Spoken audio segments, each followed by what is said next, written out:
You know what peace feels like? It feels like sinking into a hot tub at 9 p.m. when the air is cool and still, and the only light is the glow from your own back porch.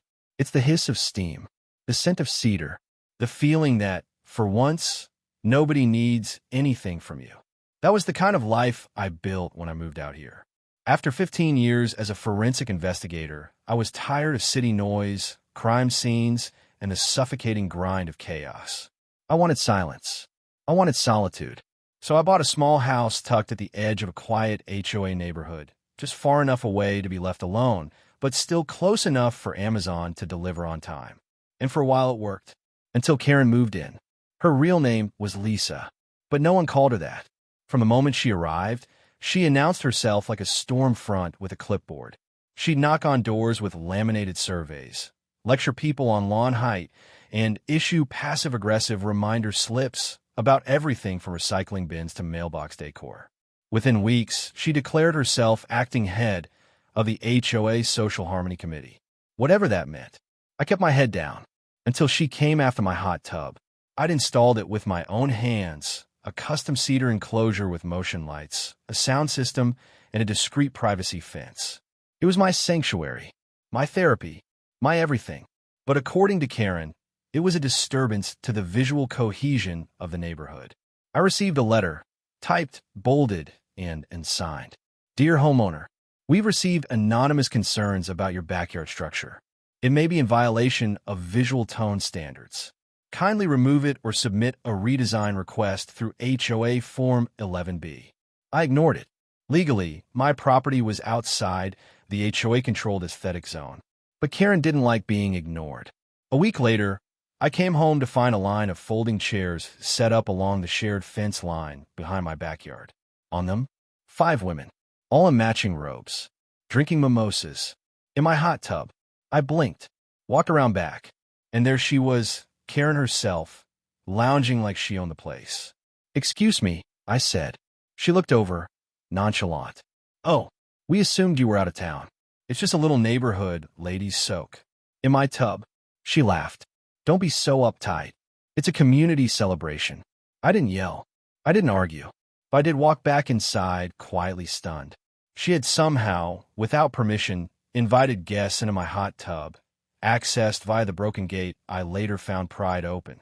And she did it with the confidence of someone who believed they were absolutely entitled to it. I checked my cameras. The footage was gold. Karen's with a crowbar, her friend cheering as she unlatched the gate, one of them waving as they slipped in, towels and all. And that's when I decided I wasn't going to call the police. I was going to call karma. I didn't want revenge. I wanted consequences. So I made a call to an old colleague of mine, an environmental chemist who specialized in non-toxic skin dyes used for identification in forensic training. "You still working on that reactive chlorothermic dye?" I asked. "You mean the green one that shows up on skin when exposed to high heat?" "Yeah." "Why?" "Let's just say I have a hot tub situation." The dye was brilliant. Invisible when mixed into cool water. Odorless. Totally harmless. But once the water hit 102 degrees Fahrenheit, it activated and turned anything it touched a bright, unmistakable Hulk green. It lasted 3 to 4 days, depending on soap strength. I added it to the filter system late one Friday night. Then I waited. Sunday afternoon, I was trimming hedges when I heard it again. The screech of Karen's voice, followed by shrieks and laughter. I peeked through the fence slats. They were back. Same robes. Same mimosas.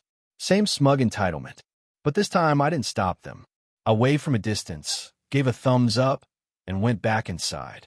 The scream started 15 minutes later. High-pitched, horrified, echoing over the fence. I stepped outside, pretending to be surprised. Karen stood on the edge of the tub, dripping and completely green, like a radioactive cucumber. "What the hell did you do?" I raised an eyebrow. "To what?" She pointed at herself. "I'm green. We're all green." Her friends stood beside her, each in varying shades of lime and emerald. "I have a brunch," one of them wailed. "I can't go out like this." Karen was trembling. "This is a lawsuit." "Actually," I said, holding up my phone, "this is trespassing." I pressed play. The footage of them breaking into my yard, climbing into the tub, laughing about borrowing his nice warm bubbles. Karen's jaw dropped. You filmed us. Security cameras, I said. Standard protocol. And by the way, the green? Totally non-toxic. Won't hurt you a bit. How long does it last? Oh, depends how well you scrub. The next day, the neighborhood was buzzing. Karen showed up to the HOA board meeting with a hat, sunglasses, and green hands that no amount of concealer could hide. People stared. Someone whispered Shrek, but no one defended her, especially not when I submitted the footage with a formal complaint. The HOA was forced to acknowledge that Karen had overstepped, violated boundaries, entered private property, and misused her position. She was suspended indefinitely, not fired, not jailed, just exposed. And somehow, that was more satisfying. A week later, I got a letter in my mailbox. Not typed, handwritten. I apologize. I was out of line. I thought I was organizing a harmless event. I didn't think you'd react like that. It wasn't signed, but I knew the handwriting. I didn't respond. I didn't need to, because every time she passed my house now, she looked away. And every time I stepped into my hot tub, I smiled. Not because I'd won, but because I had reclaimed the one thing Karen tried to steal. Peace.